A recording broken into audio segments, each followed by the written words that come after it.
term there has different meanings for different people, but generally, from what I think about like those trophy fish, we're talking about 50-pound plus fish. But that's kind of morphed also to like 40s and maybe like 35s, but like, you know, you hear everywhere online now, everyone's catching trophies now, 40-pounders, when in reality they're like 22 pounds. But we're going to talk about, you know, the large fish. We're talking monster fish, like 50-pound plus, maybe 45, 50-pound plus. And I want to kind of start off because Alberto is known as the guru of big bass everywhere, you know, on the planet. And he's seen, you know, where the fish have come, where they go, and a little bit about the history. So could you please just start us off with, tell us about the history of these big fish, where they were back in the day. Like, for instance, back in the days up in like Montauk and Grace Point was good. And then Jersey had our show of like 40s and 50s a few years back, you know. But give us a little bit about the history. Well, I can give you the history from the very beginning. We can go back to before the moratorium, but let's talk about after the moratorium, back in the 80s, you know. But keep in mind, this is a trophy striped bass topic here.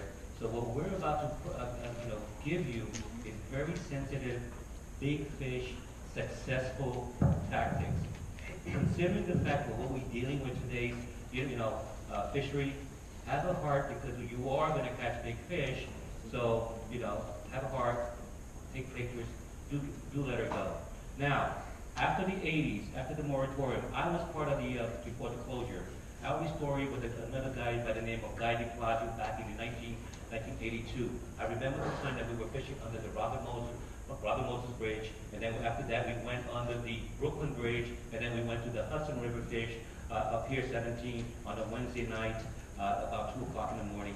When our story, quote unquote, he said, one of the last bass that he caught, he goes, "Oh my God, we're going to have to shut the fishery down." Whoever thought in the back of the period that we as fishermen could actually, we're so good at catching fish, we can actually deplete an entire biomass. That was a time that we could have, and there's a lot of political issues in there, but let's fast track it. History, there was wonderful history. History made it come back, and we're talking about big fish. We have the early spring fish, and we have the summer fish, and we also have the fall, and then also the winter. I travel around the world just to target. I've been to California targeting Pacifica, the Delta for striped bass. I've been to Virginia. But here in this place, I guarantee you, if you follow what we're about to talk about, it's about catching that trophy fish. Yes, I have seen it, and it's a viable fish. I don't care what everybody says, oh, there's not enough big fish. There are big fish. Somebody said, oh, Alberto, you moved to Florida, you don't know anything about striped bass anymore. I am a creature of habits. I keep a very tight log, and guess what? I came in last year and the year before, 2 trips based on specific patterns. I managed to catch a 60 and a 50-pounder, one from the boat and one from the land. So what we're going to talk about is, yes, these fish are here. So we're talking about where they're going to be, bunker, follow the bunker, follow strategic areas of back bays. We talk about, and I'm going to give you a little hint, general striped bass. Don't ever overlook it, because if you find bunker, you will find big bass. Fishing Montauk, fishes Mauritius, fish even out here on the race to Orient Point, Martha's Vineyard, Block Island. Big fish are there. It's just a matter of timing and pattern and also strategy.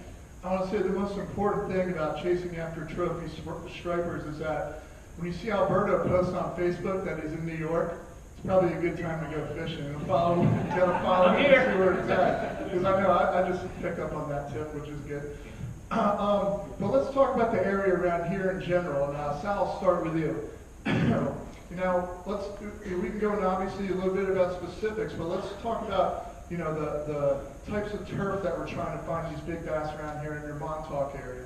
What are we looking for to begin with? Again, very simple, structure. That's what you're looking for, okay? And what do you mean by that, a structure? Like just high rock? Okay, Montauk, why is Montauk a special place? Montauk is a special place because of the structure.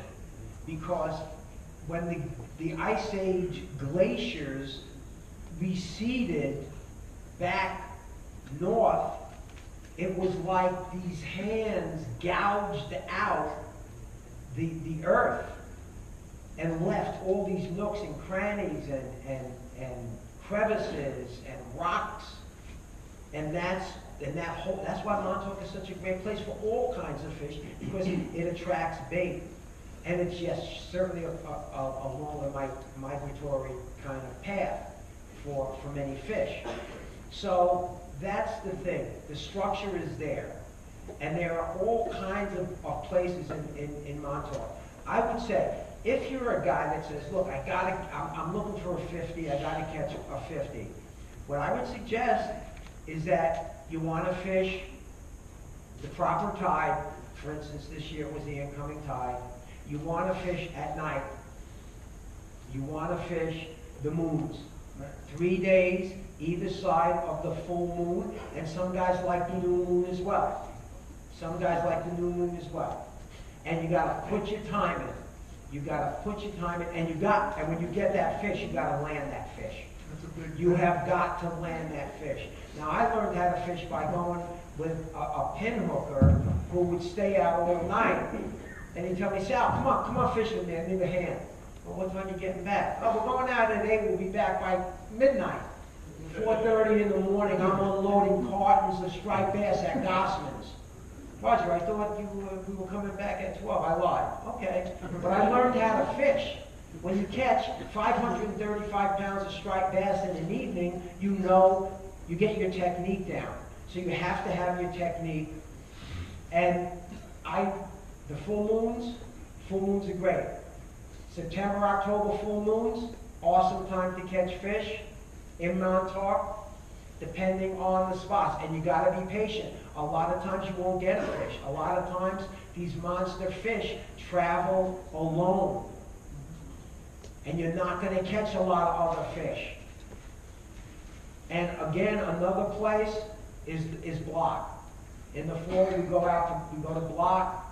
Sometimes Montauk fishing is spotty.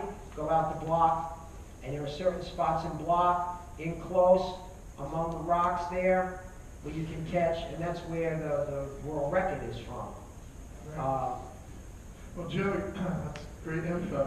Joe, let's talk about your area. That's a little bit different than Montauk, and where you're targeting these large trophy fish. Yeah, we definitely do not have the structure that you have. You know, we rely on bunker.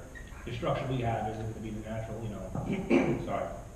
We have, you know, the belt walkways, ships, sunken ships, stuff like that. Sorry about that. So basically, what I'm doing now is I'm a troll. I'm gonna troll. I'm gonna find the fish. You know, so I go out. You know, and I'm basically using the bunker spoons. Everybody obviously knows what these are. Let me just back up 1 second. So you were mentioned as Sal, you know, is basically looking for structure when he's looking for big fish.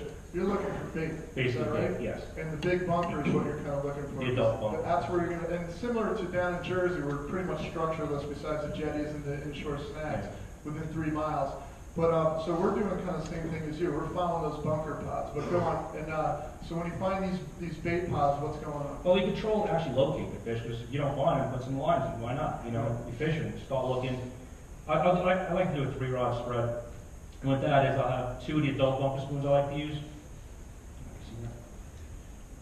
And then what I do now is we run a mojo down the middle. So we do a real heavy, this one happens to be a 24 ounce. So I'll have my 3 rods out. And when you're using the 3 rods, also what you want to use is the out rod.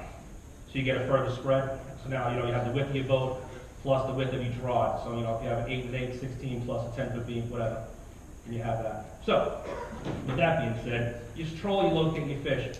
If you find a fish, hit your man overboard right away and then work that area. Also, if you notice that you're heading north and you're getting that fish on the north troll, now you're going back south, but you're not getting a fish. You just went over that exact same spot. Go north again. You might get a fish again north. Guess what? Don't waste your time trolling south. Get up there, pull your lines in, run back, and do that north troll again, because they're biting on that direction only. And it happens a lot, which is weird, and I really don't know why, but you would probably know why it is. Actually, Alberto, just jump in there for a second about because if anyone's in the head of bass, the bass are in the head of Alberto too. So explain why, you know, how these fish are, how they're biting and No, what they said is spot on. You know, and the question why is very simple. It's all structure. And if there's a fish group that is migrating, hence if you see an area you always catch on the north drift or trolling, you know, repeat it. I mean, don't be a dummy. Don't say, oh, I'm gonna try the other one. Yeah, you try once, it doesn't work, go back because it's repetitive success. When you're catching one, repeat it, repeat it. I am a connoisseur for keeping tight records. Fortunately, for over 50 years, I've been logging every outing that I have been. And if you see some of the, if you will search for me, I do keep a very finite log of every day that I fish. And in recent times, I average anywhere from 270 some odd outings in a year. However, don't think that I'm fishing 24 hours. It is all, now we're talking about striped bass, and guess what? You said, Sal, you said on the full moon, you said 3 nights. You know, I could not concur more than what he just said. However, I do fish a lot from the surf. And I've had over 10 50-pounders from land. And I am telling you right now, the more you know, and I'll give you the ingredients, which you said 3 days, okay, and based on patterns. It is pattern, it is, okay, moon has everything to do with that. If you're a boater, full moon is great, but if you're a surf caster, it's all about the dark new moon. I had 4 days before, 4 days after, and I'm going to do even better. It's all about tide. When it comes about tides, you know, everybody says, oh, I put a lot of fish in a fast-moving current. That's a lot of malarkey. If you're targeting the Mr. Cow, or Mrs. Cow, I should say, the one that is big, fat, and lazy. Big, fat, and lazy. Hence, big, fat, lazy equates to less moving water. Easy prey. I like the new moon 4 days before and 4 days after, but never on the new moon. I don't know what it is, for all the years that I've been targeting these striped bass, on the night of that full new moon, I do unga. Well, tell you, before, after, I do very, very well. Because I can, now, it comes high. Oh my God. Now, I'm gonna interject even more on what you said on the tide. You said mostly outgoing. Springtime is outgoing, in the late fall is incoming, and I'll tell you why. It's all about the water temperature. Any water temperature anywhere from 57 to 61 degrees. In the closer to the winter period, I like the incoming because you know what? The ocean water is a lot warmer than the inside bay. So it does a complete reverse, and it has a lot to do with baits. It's no longer the bunker. It is the herring and the mackerel that comes in. I target on the later part on the incoming. Near the slack, it has a lot to do with structure, hands down, and the reason why, and I'll spit it out, the reason why I like the new moons, because it's dark, on the slack water, just on the turn, they come in, they're less wary, water's high, ample time to come in, feed, and go out. And I am telling you, you follow those patterns, and I've said it many times in my seminars, it's like setting a date with the fish, and it works. That's amazing.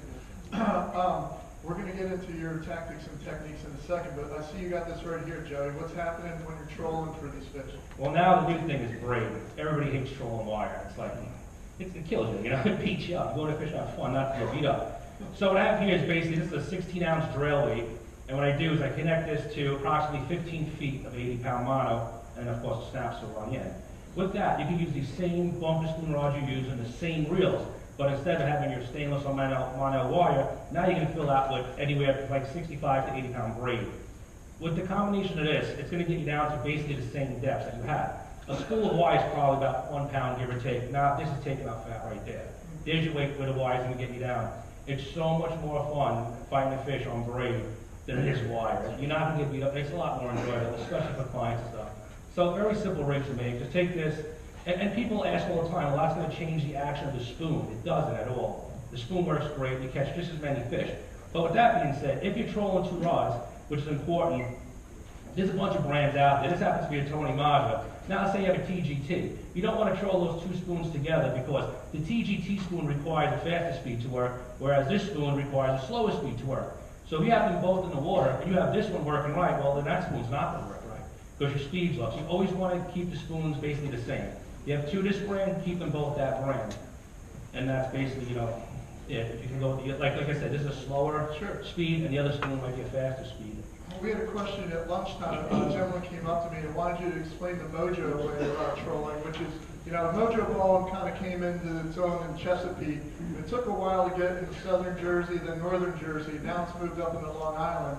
And that's really been taking the fishery by storm for larger fish Yeah. jumping on that. So can you explain real quick how you rig that up and show us? It's actually funny because we were the bumper spoon people, and down south was the Mojo. Now it's complete reversal. They got our spoons down there, and we got their rubber lures up here. Well, it's very simple how you do this. This is a heavy one. What I'll do is I put this down the center between the two spoons, like I said prior. This is a 24 ounce. What you do with this, to get an idea, you can actually just drop it to the bottom, let it hit the bottom, thumb your reel again. It's going to come back up, drop it down again, thumb it again. You basically have an idea where you are, like close to the bottom. But to rig this simple, if your shad gets bit here, actually I don't have my stuff that we looked before. If this gets bit by a bluefish right here, have some of that super glue on you, because what you can do is, as long as it's hanging by a thread, just throw a little super glue in there, and you can put it right back together with this lure, no problem at all. You don't have to worry about having it. I mean, if it's bit off completely, yeah, then you got to put a new shad body on it. And this happens to be a single hook one. The double hook one's a little bit more of a pain in the butt to Do you repair. put a trailer on them too, or I know the guys that actually put will take like a hoagie or a Ronzi, like a 10-inch bait like that, like unweighted or something with maybe like a half ounce, and they'll tie it off that top rod and get like an 8-foot leader on that. So when that mojo's down digging deep, that little trailer's going like that, and we've had some fish just like 30 pound plus. Yeah, I never tried it, but I mean, if I did that, I would basically have this as my bottom rig, come up about 5 feet, a 3-way swivel, Right. and then have Yeah, that lure. that's actually they use the 3-way. Yes, that way I've done, yeah, that I've done. Even the little silver spoons too, like the little pet spoons, you could use that. You put this down below, come up and have a pet spoon come off about 8 feet, and they'll wail on that pet spoon. Yeah. I don't know why, you figured it would go for And bigger as we lure. see here, these big baits like that, you might think that's too huge, man. Not for a 50-pound bass. That's child's play. 20-pound bass Yeah. as well. You know what I mean? Yeah. But well, Sal, let's get into what you're using when you're targeting large fish, whether it's live bait or lures. What's happening with you? At night, we're using eels. It's just using eels. And a lot of times, they don't even have to be alive. They'll take, the pin hookers, they're very, very thrifty guys. And a lot of times, eels will die. Just put them in the freezer. When you want to use them, take them out, cut the heads off, they still work. But I like a live eel. How are you rigging it? What are you doing here with these? Right through the bottom lip and out through the eye. Bottom lip and out through the eye. Okay. And again, your leader, you're doing fluorocarbon. If you're targeting cows, you want to jump up a little bit with the fluoro and maybe go 60 or 80 rather than the 50. Because again, when you're fishing around structure, you're going to have chafes. And you got to check your leader. You've got to check your leader, you got to check your rig, you've got to check everything for chafes. You got to check your snell and see if there are any nicks in it, nicks in the line. It's a serious game when you're targeting those big fish. And if you're really serious, then you stay out through the 6 hours of the whole tide on a full moon, or a day or two off the full moon, and you get your 50. Let me ask you a question about eels, because if you're using the live eels or dead eels, but what are you doing? Are you creeping up on a jetty and pitching them? Are you slow trolling them? How are you working these eels? You're running down tide of your structure. Are you trolling them now? I guess down deeper. No, you're drifting. Right. You are drifting. You drop your reels and you're drifting with the tide. And hopefully you have a little bit of wind with you. Once you get into a wind against tide, you guys know this, those of you who are avid boaters, when you get wind against tide, you have issues. You have issues with your drift. You might not move. It's going to be rougher. But you want to be, ideally you want to have wind with the tide, and things change. A lot of times what I'll do is I do a magic hour trip, which is a great time because you get to watch the sunset. It's just about right before sunset. You have your bearings. You're watching the sunset. A lot of times the fish turn on right before. Stripers are very light sensitive. Okay, change of light, change of feeding habits. Okay, so sometimes they like to feed right before dark. Then it gets dark and the bite stops. Then the moon comes up and bam, it's like all hell broke loose again. So again, it's adrift, live eels, very simple. And again, the length of the leader, that depends. Normally I'm going to use in that case when we're trolling for trophies, 8 to 10 foot leader. Alberto, I want to talk to you about whether you're using lures or you're using live baits, or what you're like when you're targeting these big 50-pound class fish. What's going on? Both from the surf and the boat, because I know you're a surf guy, but I do both. yeah, both. So tell us each. Okay, before I answer that, I'd like to interject a little bit more on the eel. Eels are deadly, absolutely deadly baits. You know, and as you say, when they die and you freeze it, one thing you have to do is, and the secret of an eel is the way they swim and the way they undulate. You know, make sure, which a lot of people don't talk about, is the fact that when you freeze an eel, all right, when you're going to reuse it, break its vertebrae, snap it. Because if you don't snap it, that eel is just going to swim this way. I don't care how fast you throw, how fast you retrieve, it's coming this way. But if you break the vertebrae, you know, you can just stretch, you can feel the crack. All right? And then when you retrieve, it'll come back this way. And that's what you want. And on another topic, on eel, when you have that first fish on an eel, keep that eel. Reuse that eel. Yeah. Do not. Oh, okay, I'm done with this eel. Next eel. Keep that, because if you're going to do that, if you throw it back, I'm going to pick that eel up back. Okay. Now, what I do is very simple. Going back to lures, I am a lure fanatic. I will use lures if I can catch them on the lure. But there are times that you have to give them what they want. You know, and I hate the purist, if you will.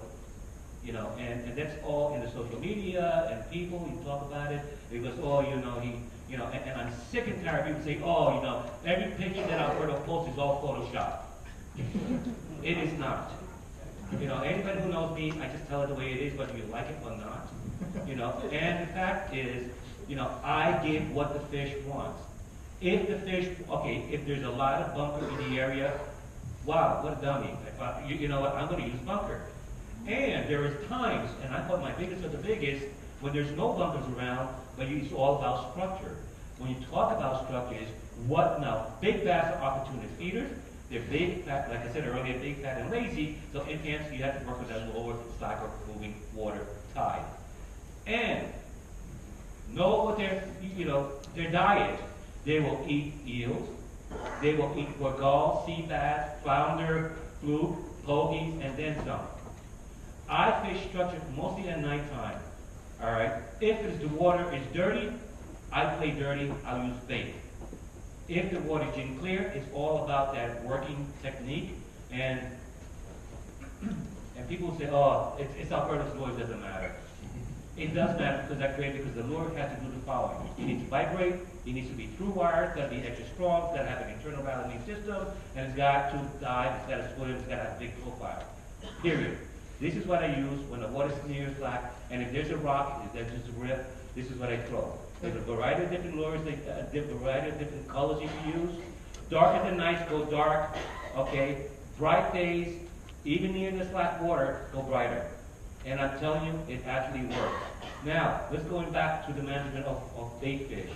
If you're looking at bait fish, you have a bunker. Everybody uses bunker, correct? Right. There's 3 parts of a bunker. It's very, very simple.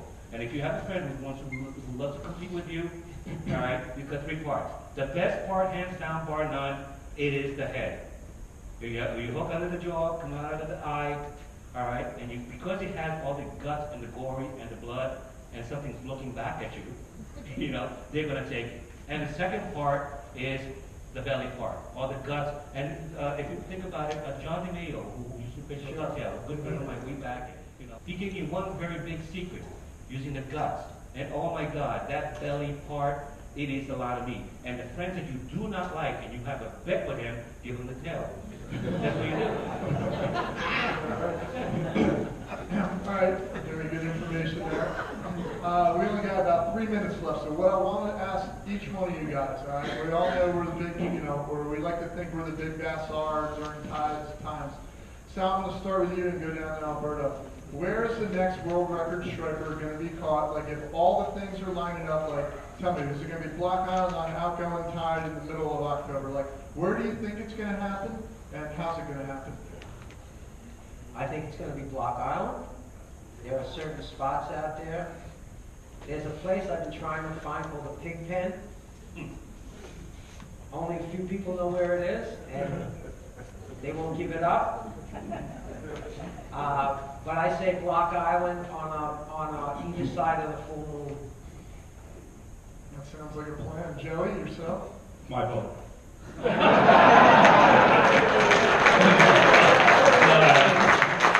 Honestly, there's a lot of big fish coming out of Virginia.